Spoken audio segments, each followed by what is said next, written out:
Hello students, welcome to my YouTube channel Kharkaul classes. Students, उम्मीद करता हूँ आप सभी स्वस्थ होंगे, व्यस्त होंगे और मस्त होंगे। स्टूडेंट्स, आज का टॉपिक है क्लास 11th के गणित का समुच्चय चैप्टर से वेन आरेख टॉपिक है। स्टूडेंट्स, तो वेन आरेख होता क्या है? सबसे पहले, समुच्चय के बीच अधिकांश संबंधों को आरेख द्वारा निरूपित किया जाता है ना। हम वेन आरेख द्वारा किसी भी सिचुएशन को, है ना, आसानी से निरूपित कर सकते हैं और आसानी से कम शब्दों में हम निरूपित करके शो कर सकते हैं स्टूडेंट्स, है ना।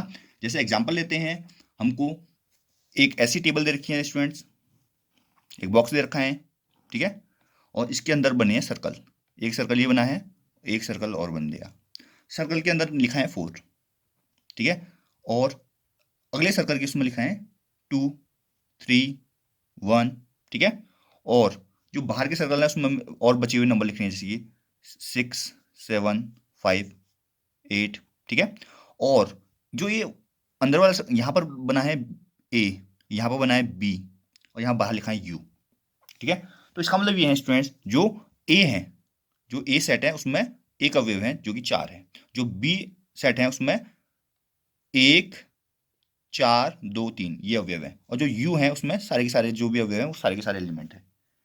इसका और बेहतरी से समझने के लिए स्टूडेंट्स हम थोड़ा आगे चलेंगे, समझेंगे सम्मिलन और सर्वनिष्ठ।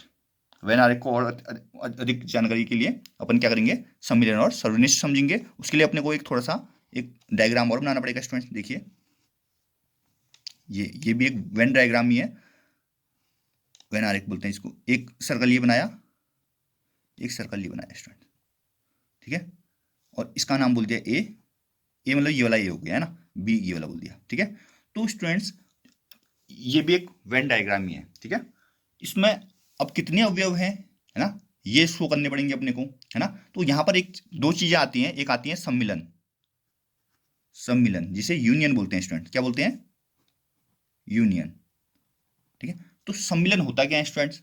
सम्मिलन का मतलब ये होता है कि जो अगर दो सेट हैं ए और बी, तो ए और बी दोनों के अवयव आएंगे उसमें, पर कोई भी अवयव क्या नहीं होगा, रिपीट नहीं होगा, ठीक है। ए और बी का सम्मिलन का मतलब होता है ए के सभी अवयव के साथ साथ बी के सभी अवयव होने चाहिए, परंतु जो उभयनिष्ठ अवयव होंगे, जो दोनों में कॉमन होंगे, वो सिर्फ एक बार लिए जाएंगे, ठीक है स्टूडेंट्स। जैसे कि इसमें ए में कुछ अवयव होंगे, बी में कुछ अवयव होंगे, है ना। जैसे कि एग्जांपल ले लेते हैं अपन, ए इक्वल टू लेते हैं, यहां पर दे रखा है आपको एक सेट, कोई वॉल्स का ले लेते हैं, ए, ई, आई, ओ और यू। क्लियर है स्टूडेंट्स? ये है ए। और बी में ले लेते हैं स्टूडेंट्स, ए, आई और यू। तो जब हम ए यूनियन बी निकालेंगे स्टूडेंट्स, ए यूनियन बी ऐसे शो करेंगे ना, तो इसमें ऐसे आएंगे, देखो, ए के सारे अवयव लिख दो, ए, ई, आई, ओ, यू, और बी के अवयव देखो, ए ऑलरेडी यहाँ है, आई ऑलरेडी यहाँ है, यू ऑलरेडी है, तो इतना ही आएगा स्टूडेंट, मतलब रिपीट नहीं लिखेंगे अपन। क्लियर है? समझ में आ रहा होगा कुछ स्टूडेंट्स, है ना।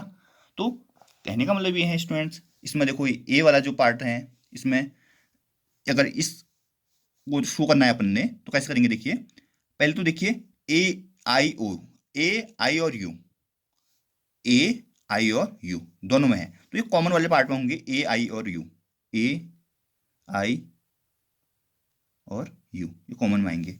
और यहां पर बी में कुछ नहीं आएगा स्टूडेंट, क्योंकि ए, आई, यू, यू कॉमन वाले में आ गया है, और जो बचा है, ई बचा है और ओ बचा है, ई और बचा है ओ, ए, ई, आई, ओ, यू, बस देखो, बी में कुछ आएगा ही नहीं, बी क्योंकि ए, आई, यू था बी में, वो कॉमन में आ रहा है ऑलरेडी, तो ऐसे करके शो कर सकते हैं इस सेट को, ठीक है।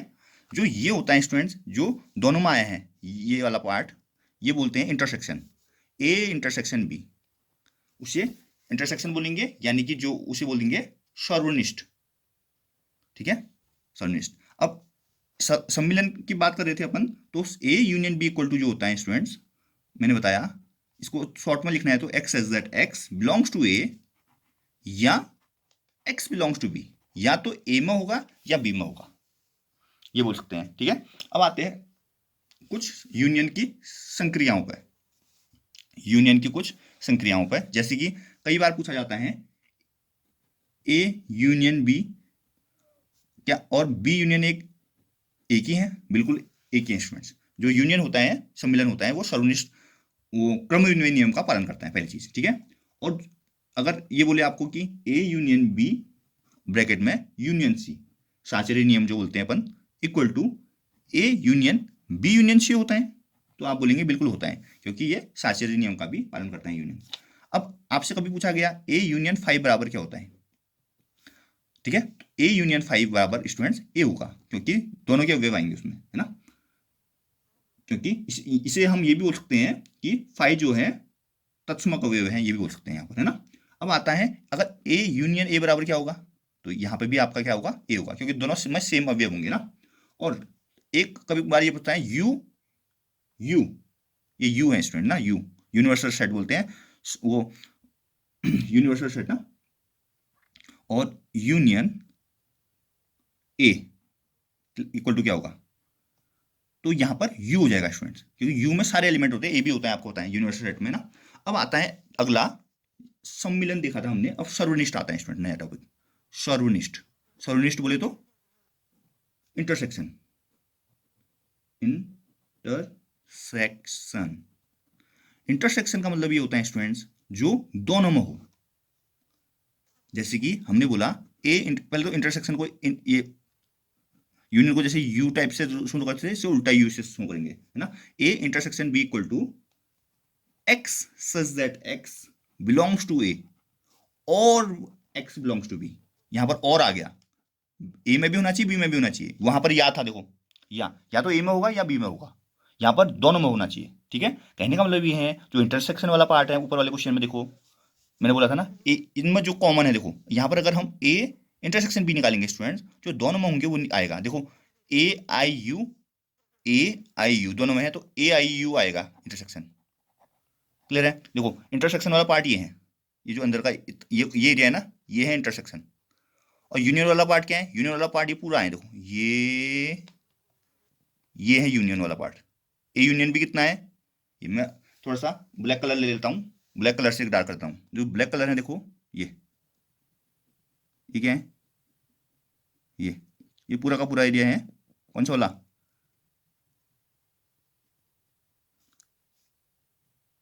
ए यूनियन बी, क्लियर है। अब मैं ये ब्लू पेन से और डार्क कर देता हूँ, ये वाला जो एरिया है ये क्या है, यहाँ पर नीचे कर देता हूँ, जैसे ऊपर लिख भी रखा है मैंने, ए इंटरसेक्शन बी है, क्लियर है स्टूडेंट, इतना क्लियर है स्टूडेंट्स। तो इंटरसेक्शन का भी एग्जांपल देख लिया हमने, और इंटरसेक्शन के कुछ रूल भी देख लेते हैं स्टूडेंट, जैसे कि अपने को कभी भी बोलता है संक्रियाएं, जैसे कि ए इंटरसेक्शन बी बराबर क्या, बी इंटरसेक्शन ए होता है, तो बिल्कुल होता है स्टूडेंट्स, जो इंटरसेक्शन होता है यानी कि सर्वनिष्ठ होता है, वो क्रम विनिमय का पालन करता है। अब आता है A intersection B intersection C equal to A intersection B intersection C होता है, तो आप बोलेंगे बिल्कुल होता है, क्योंकि इंटरसेक्शन जो है सर्वनिष्ठ जो है वो साचर्य नियम का भी पालन करता है। अब कभी आपको पूछा गया कि five intersection A equal to क्या होता है, तो स्टूडेंट्स आप बोलेंगे 5 होता है, क्योंकि देखो ए में भी 5 होता है स्टूडेंट्स, है ना, क्लियर है। और यू इंटरसेक्शन ए होगा तो इसमें आंसर होगा ए, क्योंकि यू में अंदर ये होता है, मैंने पहले बता चुका हूं आपको। और ऐसे ही ए इंटरसेक्शन ए बोलेगा तो वहां भी ए होगा, क्लियर है स्टूडेंट्स। और एक बंटन नियम बोलते हैं स्टूडेंट्स ना, या वितरण या बंटन नियम, वो क्या बोलता है, अगर A intersection B union C है, A intersection B union C है, तो वो हो जाएगा A intersection B union A intersection C, ये नियम है student. A intersection B union C है तो ए इंटरसेक्शन बी कर देंगे, फिर यूनियन था तो यूनियन लगा दिया, फिर ए इंटरसेक्शन सी कर दिया। इतना समझ में आया स्टूडेंट्स, ठीक है। तो हमने यहां तक पढ़ लिया है, अब हम थोड़ा सा आगे की तरफ चलते हैं, समुच्चयों का अंतर समझते हैं। समुच्चयों का अंतर, समुच्चय का अंतर का मतलब होता है स्टूडेंट्स, जैसे कि मान लेते हैं ए माइनस बी बोला, ठीक है, ए माइनस बी का मतलब ये है कि ए के अवयव जिसमें बी ना हो, समझ लो, जैसे कि ए और बी का अंतर बोल रहे हैं हम, है ना, ए माइनस बी बोलेंगे जैसे, तो ए में है, इसमें बोलेंगे ए में है किंतु बी में नहीं है, ठीक है, V1 नहीं है।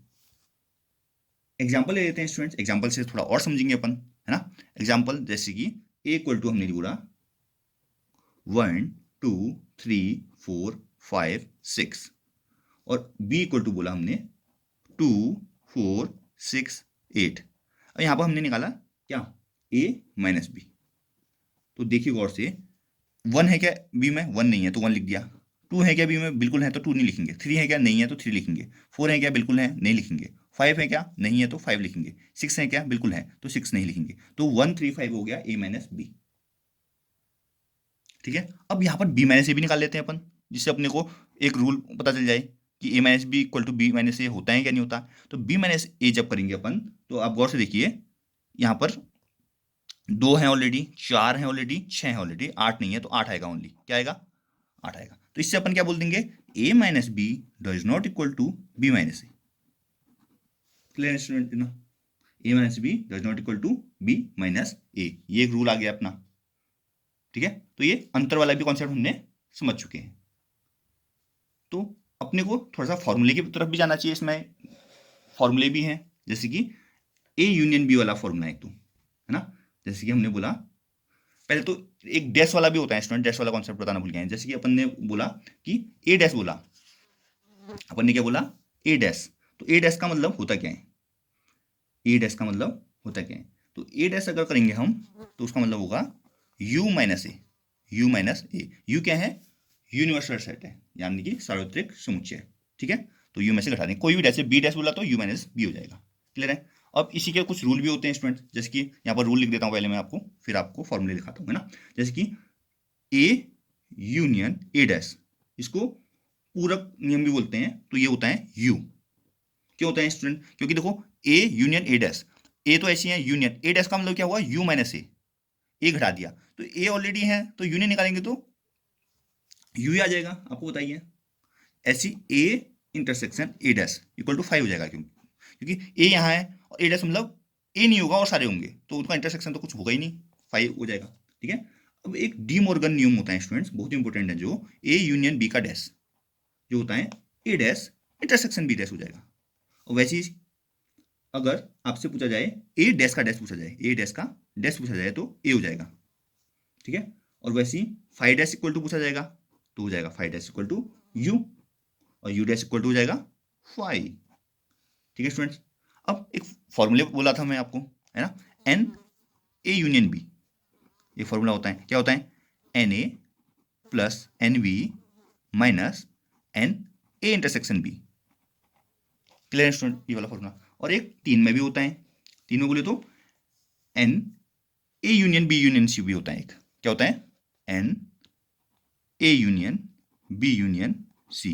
क्या होता है, n A plus n B plus n C minus n A intersection B minus n B intersection C minus n A intersection C plus n A union B union C.